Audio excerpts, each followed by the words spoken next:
Hey guys, what is up? Welcome back to my channel. Today we are doing my April wrap up.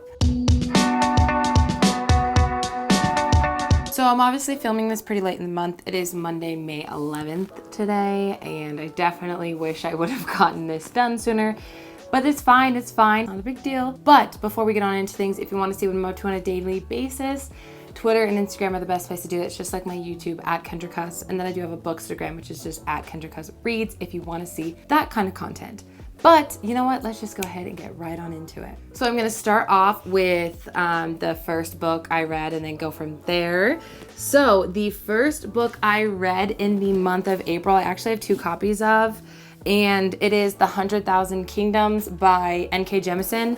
I have the old version and I also have the newer version. The reason I have the old version is because when I went to buy this book, I bought it on barnesandnoble.com and it had this picture up, but then I got sent this one.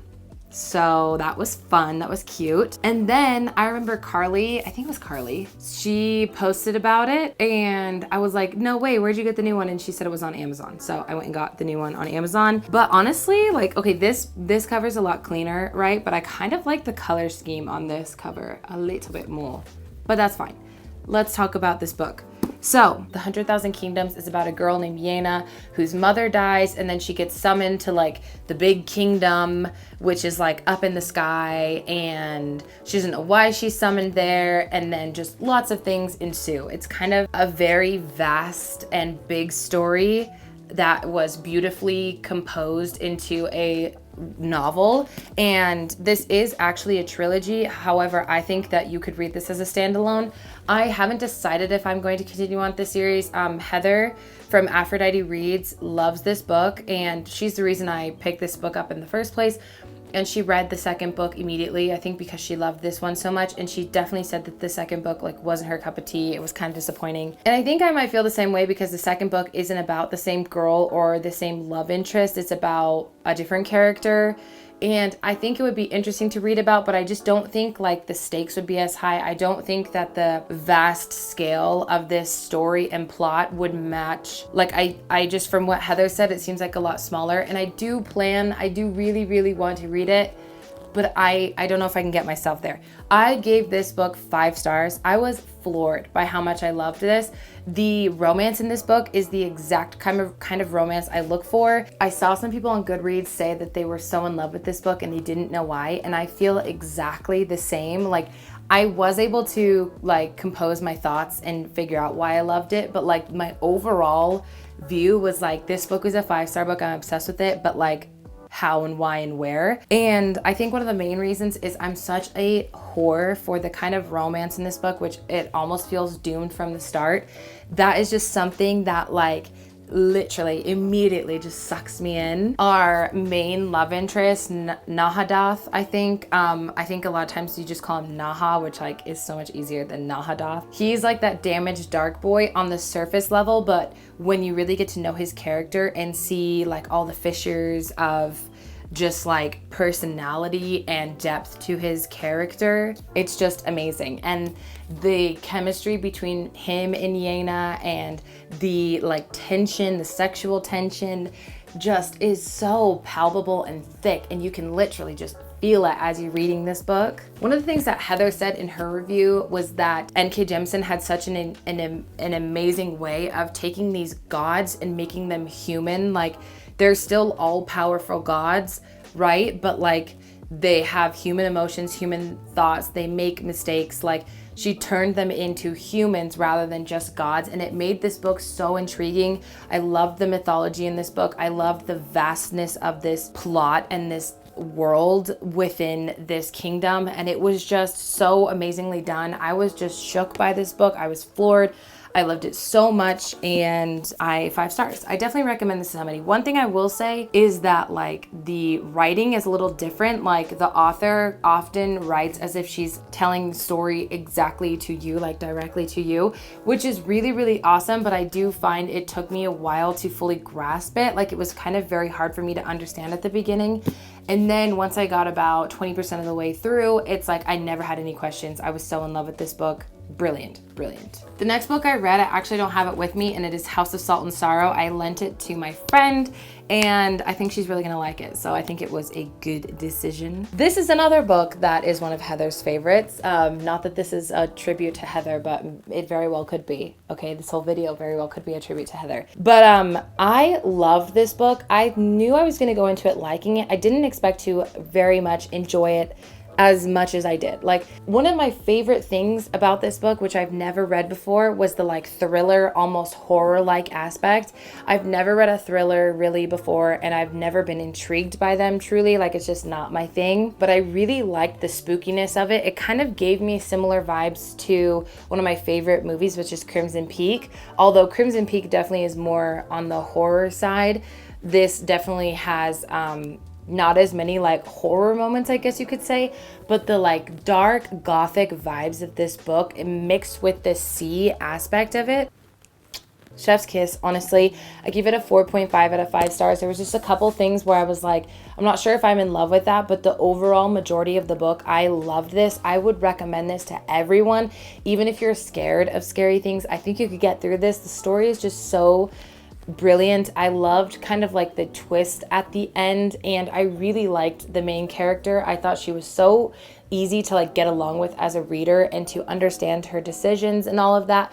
The romance on the side was just so sweet and so cute, and I loved it from the very beginning it blossomed until the very end. I really enjoyed this book. I've never read a 12 Dancing Princesses retelling, and I've actually never seen that particular Barbie movie, which clearly I need to watch it. But like, I don't know anything about the actual myth or the original story of the 12 Dancing Princesses, but I did love this book so much. The dynamic between the sisters was one of my favorite things. I have such an amazing relationship with my sister. She's my best friend. I love reading any book where there's a dynamic between sisters that's not like toxic, just because it's just like so warm, and it kind of proves that you can be best friends with your siblings and not just siblings, and I just loved that aspect. I loved how much Annalay cared for her sisters. It was just so sweet and so soft, and I loved it, mixed in with the magical mysticalness of this beautiful world that the author painted for us. Like, it's just so good. I highly recommend this book. I wish I had it to show you because I have the gorgeous Owl Crate edition,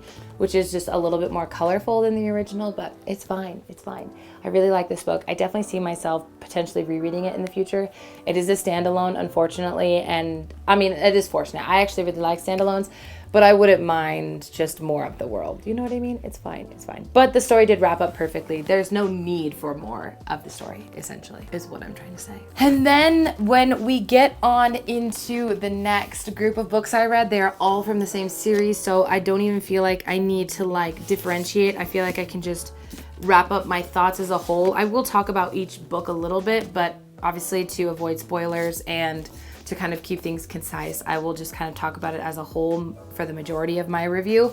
But it was The Raven Boys by Maggie Stiefvater, and I just want to know why people didn't scream and yell at me to read this sooner, because this is a new favorite series of all time. Like, I genuinely did not expect to be so captured, enthralled, like, literally, I did not expect this to mean what it means to me right now. This series is actually perfect in my mind. I literally read almost all of these books and could not find a single flaw. And like, to me, that is just so wild. I've never had that experience, even with there's only one other series that I felt the same with, and it's Six of Crows. Caraval is one of my favorite series of all times, and even with that, I'm like, the first book definitely had some flaws, and I could see why people nitpick the second and third book, but I preferred the second and third book over the first book of Caraval. But it was a perfect series almost in my eyes, but there were flaws and I could see them. I genuinely can't see any flaws with this. I can see why people don't love it. I definitely think that the genre and the vibes and the aesthetic of this book wouldn't be for everyone, and also just kind of the plot in general wouldn't be for everyone, but it's for me, okay? So if you don't know anything about this series, we follow our main character is kind of Blue, but also kind of just the 4 other boys in this story. And we follow a girl named Blue, and her mom is a psychic, and so is her aunt, and like her mom's best friend slash also kind of Blue's best friend. And she lives in this house with them, and they run a psychic business. They've always been correct with their readings, and they have told her ever since she was a little girl that the boy she falls in love with will die if she kisses him. So she has lived her whole life kind of like ostracizing herself a little bit from everyday life, from other people. People kind of think she's a weirdo as she grows up because she obviously thinks in her mind, like, I can never truly fall in love with someone. We also follow Richard Campbell Gainsey III, Ronan, Adam, and Noah. And they are the group of the Raven Boys. So back to Blue, she has told herself her whole life that she would never get involved with Raven Boys, not even as friends. Like, they're just known to be these rich, stuck-up kids from the rich side of town who drive BMWs and stuff like that. And she's just always told herself, one, don't fall in love. One, don't get in with any one of the Raven Boys. They all go to a private all-boys school. It's one of Blue's rules, okay, to never get involved with Raven Boys. So one day at work, these 4 boys come in to eat where she works, and that's how she meets them. Then they get involved with her, and because her mom is a psychic, and because Gainsey has been searching for a dead Welsh king, which is the big plot of this book, if you didn't know, I feel like I should have mentioned that sooner. He wants to do a reading with her mom, and that is just where everything starts to happen. The best part about this book is the characters. I just feel like Maggie Stiefvater is honestly superior at creating characters. Like, I did not think that I could ever stand an author. Like, I've never been one to be an auto-buy author kind of person. Like, I like authors. I've just never found an author where I'm like, I'm in love with their work. I'm gonna buy all of it, and I genuinely think I would like all of her books.